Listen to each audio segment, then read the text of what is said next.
আমাদের অনেকেরই কবজিতে ব্যথার কারণে অনেক ধরনের অসুবিধা ফেস করতে হয়, যেমন কোনো কিছু তুলতে না পারা, কম্পিউটারের মাউস ধরতে না পারা, রান্না বান্নার কাজে অসুবিধা হয়। তাছাড়া যারা ব্যায়াম করে তাদের পুশ আপ করতে বা ভারী কোনো ওয়েট তুলতে অনেক অসুবিধা হয়। তাই বাড়িতেই যে ধরনের ব্যায়ামের মাধ্যমে আপনি এই কবজির ব্যথা থেকে মুক্তি পেতে পারেন তা আজকের ভিডিওতে দেখে নিন। প্রথমে যেটি করবেন, প্রথমে এভাবে কবজি, যে হাতে ব্যথা তার অন্য হাত দিয়ে এভাবে কবজি চেপে ধরুন।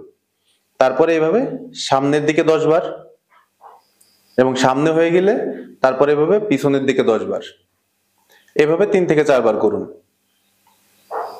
তারপর যেটি করবেন, যদি আপনার ডান হাতে ব্যথা হয় সেক্ষেত্রে বাঁ হাত দিয়ে ডান হাতের আঙুল চেপে ধরবেন। তারপরে এভাবে টেনে ধরুন, এভাবে হোল্ড করে রাখুন 20 সেকেন্ড। উপরের পাশে হয়ে গেলে তারপরে নিচের পাশে এভাবে টেনে ধরে হোল্ড করে রাখুন। এটিও 2 থেকে 3 বার করুন। তারপরে যেটি করবেন 3 নম্বরে, এভাবে দু হাত এক জায়গা করে এভাবে সামনের দিকে চাপ দিন। এভাবে 20 থেকে 30 সেকেন্ড হোল্ড করে রাখুন। 2 একবার করুন এটা। আর যদি সম্ভব হয় বাজার থেকে 20 থেকে 30 টাকার ভিতর পেয়ে যাবেন এরকম ধরনের পাঞ্চ বল।